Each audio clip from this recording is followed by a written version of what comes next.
Hi, I'm Gary White for Channel 6, Central Kentucky Television. I'm here with State Senator Jimmy Higdon, who covers the 14th District, which includes Marion County and Nelson County in our area, but actually goes from Casey County up to Louisville. To Fern Creek, J-Town area. And we are here today to talk about the legislative session, which actually it's coming towards an end. You only have a few days left. We have two veto days left, to be Friday the 13th and Saturday the 14th. Okay. So we'll be there those 2 days to override any of the governor's vetoes, and we can continue to pass legislation then. It won't be veto proof if we pass a bill on the 13th or 14th and the governor vetoes it. We have no recourse. We can't override those bills. But anything he vetoes through this 10-day veto period, we do have the ability to override his veto. But there's been a lot of discussion, a lot of things going on over the past, particularly over the past few weeks, but over this whole entire legislative session. So let's just jump into one of the major things that was discussed during the whole session was the pension reform legislation. And I believe it started out as something called Senate Bill 1.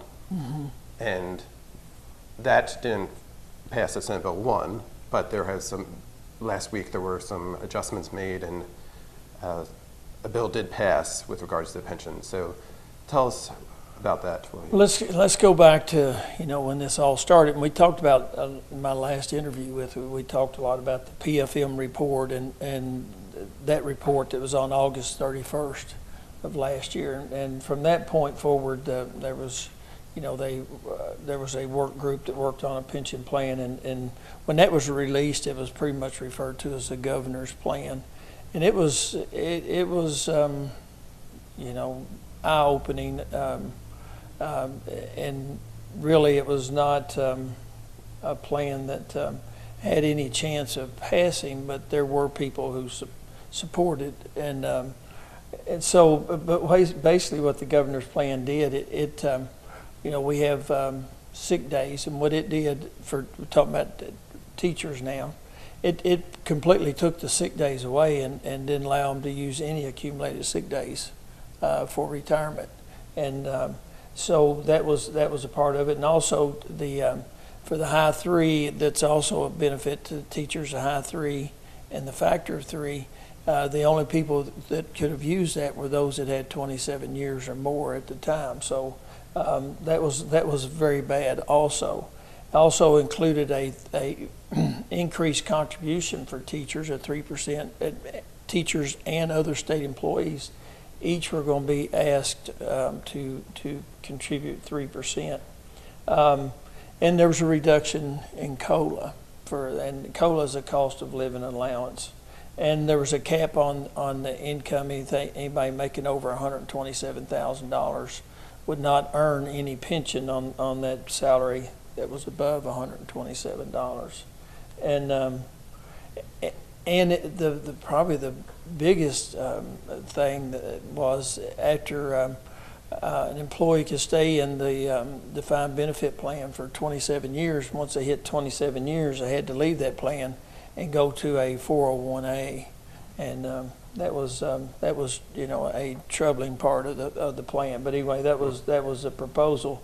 So we worked on that and got it to the original the Senate Bill 1 that was filed in the Senate, and Senate Bill 1 it reduced the COLAs from 1.5% to 1%, and it capped the sick days on at a date certain. I think in Senate Bill 1 it said July the 1st. However many sick days a teacher had on July the 1st, they could keep those sick days and they could use them to enhance their retirement. And that was for all teachers. Then the teachers that were there had been there 20 years or longer, nothing changed on their retirement. It stayed the same. They could use their high three and the factor of three. Those under 20 years, and we called that the 20-year delineation, those under 20 years, they would have to work to age 60 to get those same benefits. If they retired prior to age 60, they'd have to use a high five and not a high three. But they would still keep their sick days. And we're talking about high five or three. That's at the end of the year when you retire, if you take you average your high 3 years Of salary. of salary. Yeah. And that's what your retirement is based on. I'm glad you asked that because I know that is confusing. And that's better to do than using the high 5 years. A 3-year average is better for the employee, Right. or the person retiring. So that was in Senate Bill 1, and again, there was a lot of consternation with that one. So, and I've worked on a lot of those things, Gary, to try to change them, and so we did work on Senate Bill 1 and ended up with Senate Bill 151, and what it did, it did not change COLAs at all. The COLAs remain the same for retirees. So under Senate Bill 151, retirees' COLA will continue to be 1.5%. The only change to active teachers was that it capped the sick days as of January the 1st, 2019. So however many sick days a teacher has on that date, they would be able to use those to enhance their retirement. But that was the only change to active teachers, and then for new hires, they went into a hybrid cash balance plan, but then there were some other changes to the state employees. There was a group of state employees that weren't making any contribution to the retirement plan. I mean, not to the health care. It was employees hired between 2003 and 2008, and there was a 1%. That's what everybody in Tier 2 and 3 are paying into 1% into their retirement account, into the insurance account for retirement, and so those were added, and after 2000 for state employees, after 2023. They'll still be able to use their sick days when they retire and get paid for those and have those included in their retirement calculation. But after 2023, they won't be able to use those sick days to retire early. Say, for example, if a state worker had 2 years of sick time built up, they couldn't retire after 25 years. They can do that up until 2023, but after 2023, they won't be able to use those days to retire early. They will still get paid for them. Okay, so they can still get, so it'd be a two years worth of checks or whatever salary, but not. It would be included. It'd be included in their the package. State employees are on a high 5, and so it would be included in their average. So that is the bill that passed. That's the Senate Bill 151 is the one that passed, and it did not eliminate COLAs. They stay at 1.5%. The only change to active teachers, it freezes their sick days as of January the 1st, 2019, and it puts new employees into a hybrid cash balance plan, which is different than a defined benefit. They call it a hybrid because it's a mix between a defined benefit and a 401k. It's like a defined benefit because at the end of your career you can take that money and buy an annuity to give you a monthly check for the rest of your life. And it's also like a defined benefit, the fact that you won't lose any money. A hybrid cash balance plan is a guarantee that that money of yours that's invested, it won't lose any money. And that money be invested by the TRS. It goes into the teacher's retirement system in with the other money that they manage, and so it'll be invested by them, and they have a long track record of getting fairly good returns on their investments. And the all retirement systems are pretty well invested in the stock market. That's where most of their funds are invested. So that's the same way in a hybrid cash balance. And it's like a 401k also, because that money's yours at the end of your when you retire. That money's yours, and you can do with it what you please. And it's also portable if you decide to change jobs or go somewhere else. It does follow you. It's easy to transfer that money. So it's like a 401k in some sense. It's like a defined benefit in others. And when you say for active teachers, so that's whether somebody started last year or whether they're on their 26th year, they will remain in the current pension. That's correct. Correct. No current teacher will be changed. Now they will not be changed. They will stay in the defined benefit plan that they've always had. I think there might be language in there if somebody'd been there less than 5 years and wanted to convert to a hybrid cash balance would be allowed to do that. I think that language is in the bill. But that would be on their... That would be their Right, choice. sure. That would be their option. And like I said, I don't know if anybody would take advantage of that or not, but that is an option. Yes. And after that bill was passed by the Senate and the House, there's still a lot of teachers there had a rally, I believe, on Monday. Yes. About that, and are still actually, I know a lot of teachers are meeting, I believe, in Louisville right now with some Kentucky Teachers Association. And they were looking for potentially for the governor to veto that. So what's your opinion on, do you think it's the best plan for them, or what do you say to the teachers? Have you heard from any? Yeah. Oh yes. I've heard from many, and you know, I don't know what the governor will do. He's very. I would be afraid to try to predict what Right. he would do. It'd be like predicting Kentucky weather. You just don't know what might happen. Really, the part that I hear most problems with is the hybrid cash balance.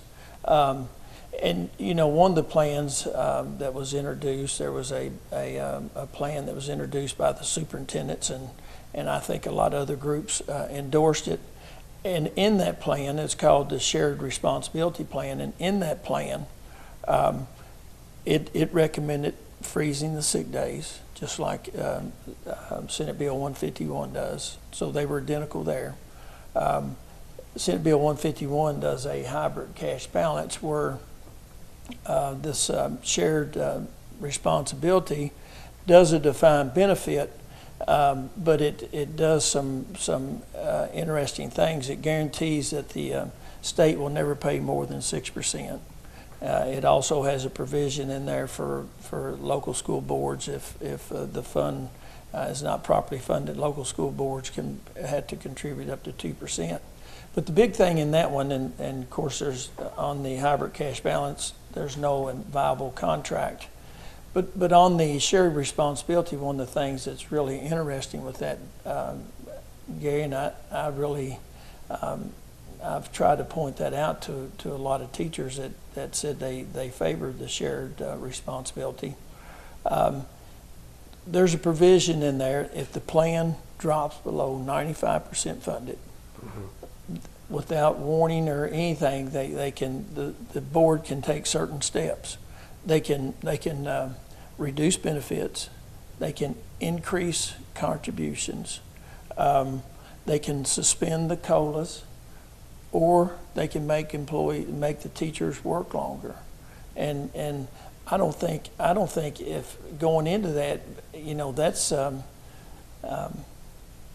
who knows what would happen on that if so that the shared responsibility really doesn't have an inviolable contract either, because all the things that they want to protect, or they would want to protect in a defined benefit, it says in there that the board can change them when the fund drops below 95%, and it probably won't drop below 95% for you know, till people start retiring, because you know that plan, if you start it brand new January the 1st, it's going to be many years. It's going to accumulate a lot of money before anybody ever retires. So that was a concern of mine. So it was you know, it was not an easy decision, and you know, it was not an easy decision, but we needed to do something so we could move forward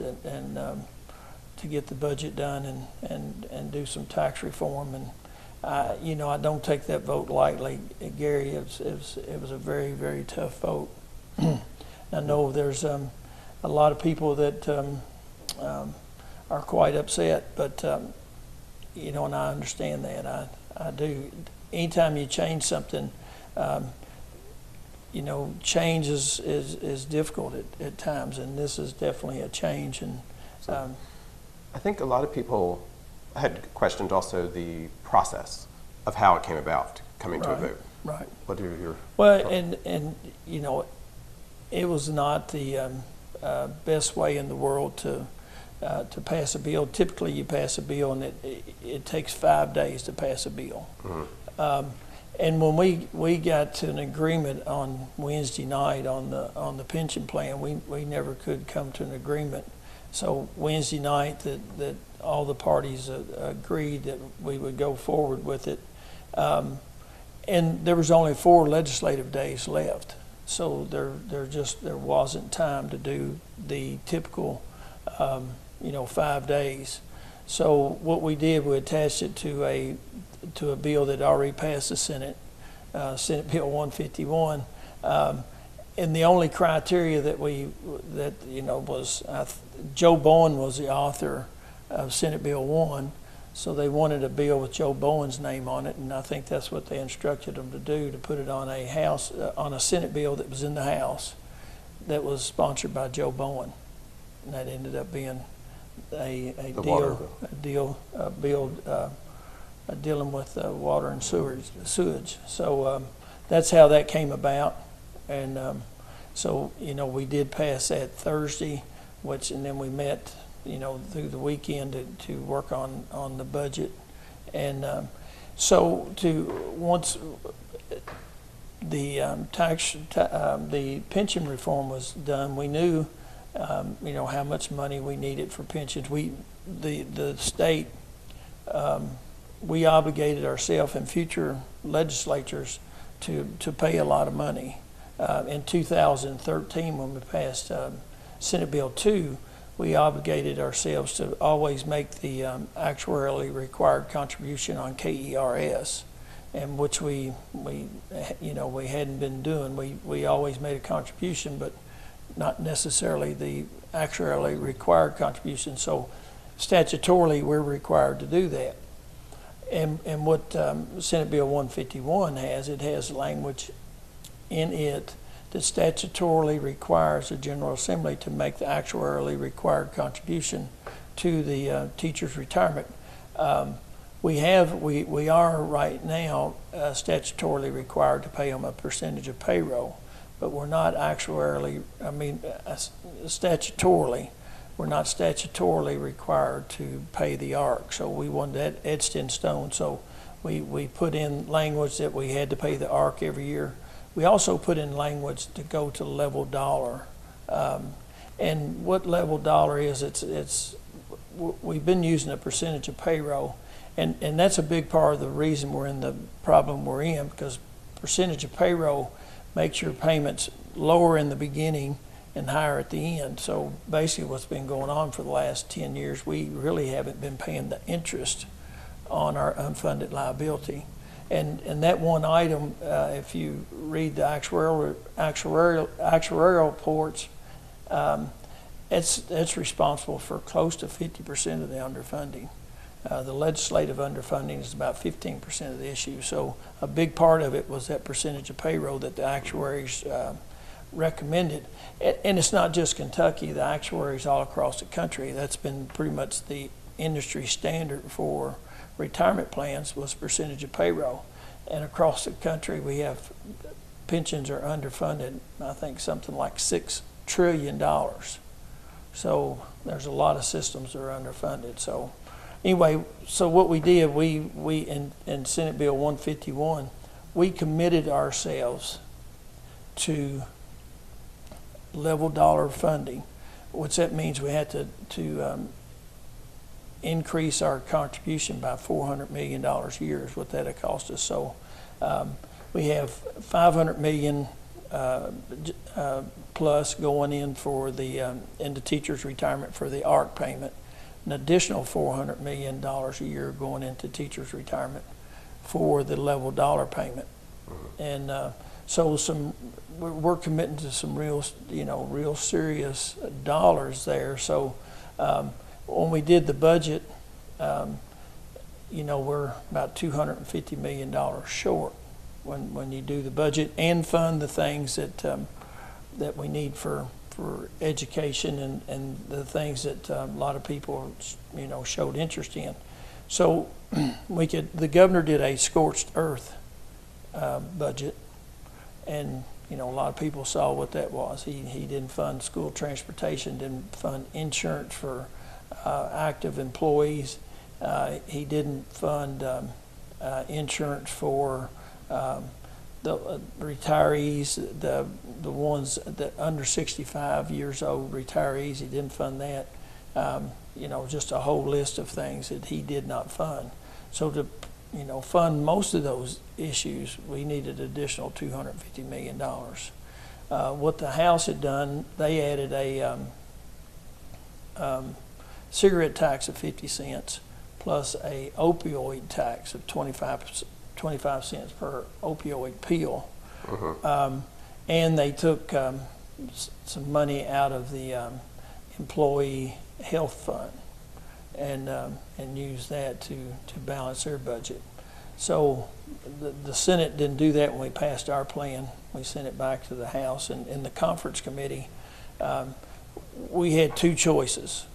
We had a choice of finding additional revenue, or the choice of doing a scorched earth budget, which meant if we did that, we wouldn't fund a lot of things in education. And mainly the things that would be cut was the transportation dollars that were sent to the local districts, and that's very detrimental to the local school districts because it's quite a bit of money. And also the employee insurance contribution. So we had that choice. Find revenue, fully fund the pensions, or do a scorched earth budget.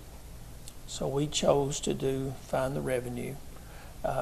We've talked it for years, Gary, and we've had studies done and task force and forces, and most all of them have recommended a moving away from personal income tax to a consumption tax.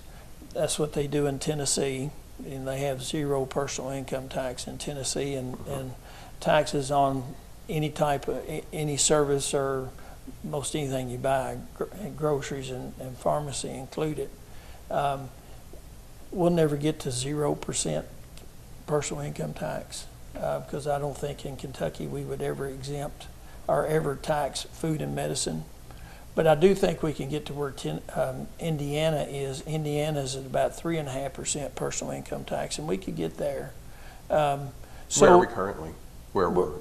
Right now, before this tax plan goes into effect, we're at 6% personal income tax and 6% corporate income tax. And so we did a tax plan. It generates about $250 million worth of revenue, and it's a plan that we envision growing with the economy as the economy goes, and it does spread the taxes to many services, and it doesn't raise the sales tax rate. It just expands the services that are covered under that we're going to cover.